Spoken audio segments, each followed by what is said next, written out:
একজন মার কাছে যেমন তার সন্তানটা খুব প্রিয়, একজন প্রিয়তমর কাছে তার প্রিয়তমা খুব প্রিয়, ঠিক তেমনি একজন কন্টেন্ট ক্রিয়েটরের কাছে তার পেজটা অনেক বেশি দামি। সো হ্যালো এভরিওয়ান, আসসালামু আলাইকুম। কেমন আছো, কী অবস্থা সবার? আশা করি সবাই অনেক বেশি ভালো আছো। আমার মনটা এত পরিমাণে খারাপ যা ভাষায় প্রকাশ করতে পারবো না। আমি যাচ্ছি আসলে আজকে ফুলবাড়িয়া ভাইয়ের কাছে। সে থাকে হচ্ছে এয়ারপোর্টের খিলক্ষেতে, এয়ারপোর্টের সামনে খিলক্ষেতে থাকে। তো সেখানে যাচ্ছি। আমার পেজটা অনেক দিন যাবৎ কাজ করতেছি, সেখানে অগ্রসর হচ্ছে না। তো ভাবলাম যারা অনেক এক্সপিরিয়েন্স ব্যক্তি আছে তাদের সাথে যদি একটু ভিজিট করাইতে পারি, হয়তো ভালো কিছু আশা করা যায়। তো আমি যতদিন কাজ করছি, প্রায় বেশ অনেক দিন কাজ করছি, তো আমার কাছে কেন জানি মনে হলো যে পেজটা মোটামুটি কাজ ততটা খারাপ না, তো কেন গ্রো হচ্ছে না, নিশ্চয়ই কোনো সমস্যা আছে। তো ভালো একটা মানুষ দিয়ে যদি আমি ভিজিট করাইতে পারি, যদি কোনো সমস্যা থাকে আমি সেটা শুধরাই নিতে পারবো, যার কারণে তার কাছে যাওয়া। তো সেখানে গিয়ে আমি জানতে পারলাম আমার পেজটা আমি অনেক ধরনের একটা মস্ত বড় ভুল করে ফেলছি।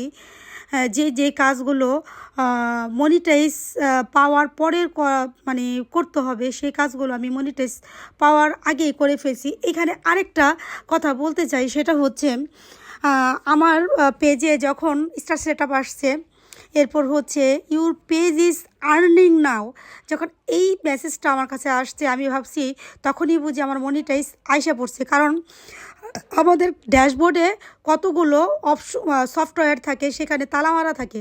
আমার একে একে সবগুলো তালা খুলে গেছিলো এবং ওই মেসেজটা যখন আসছিল আমার কাছে মনে হয়েছিল যে আমি কন্টেন্ট মনিটাইজ পেয়ে গেছি। সেটার উপরে ভিত্তি করে আমি মিউজিক দিয়ে ভিডিও, এরপর হচ্ছে অনেক জিনিস করছি যেগুলো আমাকে করা উচিত ছিল না। তো এগুলো যখন আমাকে ধরিয়ে দিল ফুলবাড়িয়া ভাই, হোসেন বাবু ভাই আর কি, তখন আর কি জিনিসটা বুঝতে পারলাম।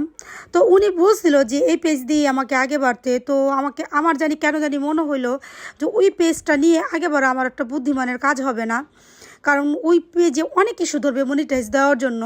তার চেয়ে ভালো আমি নতুন একটা পেজ খুলে কাজ করি। তো এইখানে ফুলবাড়িয়া ভাইয়ের এখানে অনেকেই আসছে, ওনার কাছে অনেক লোক আসার, উনি খুব ভালোভাবে বোঝানোর চেষ্টা করে। ওই লোকটাকে অনেক সময় নিয়ে বোঝাচ্ছিল যে আপনার পেজে এই ভুল সেই ভুল, এই ভুলগুলো যদি আপনি শুধরাতে পারেন তাহলে আপনার পেজটা গ্রো করবে।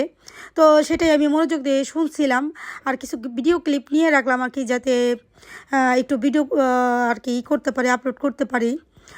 তো যাই হোক, উনি যখন আমাকে জানাইছে আমার পেজে এরকম একটা মারাত্মক সমস্যা, তখন কিছুক্ষণ সময়ের জন্য খুব খারাপ লাগছিল, কিন্তু আরেক দিকে খুব ভালো লাগছিল যে একদিকে ভালো হয়েছে যে আমি আমার ভুলগুলো বুঝতে পারছি, আমি আরেকটা পেজ খুলে আমি কাজ করতে পারবো। কারণ এই ভুল নিয়ে দেখা যায় আমি দিনের পর দিন, সপ্তাহের পর সপ্তাহ, মাসের পর মাস আমি আগে বাড়তে থাকতাম, ভিডিও দিতে থাকতাম, কিন্তু ফলাফল আসতো জিরো। কিন্তু এর মধ্যে আমি জানতে পারলাম যে এটা দিয়ে আমি আগে বাড়বো না। তো যাই হোক, নতুন করে পেজ খুললাম। সবাই আমাকে একটু ভালোবাসা দিবা, সাপোর্ট করবা, যাতে ভালো ভালো কাজ তোমাদের দিতে পারি ভালো করে, ভালোভাবে। তো আমার সাথে 2টা ভিডিও বানাইছে ফুলবাড়িয়া ভাই, আমাকে বোঝাচ্ছিল বিভিন্ন কথা দিয়ে। তো ভালোই লাগছে সব মিলিয়ে, যদিও সারাদিন সময় লাগছে। আপনারা যারা আসবেন সবাই নিয়ে আসবেন, খুব ভালো করে বোঝায়।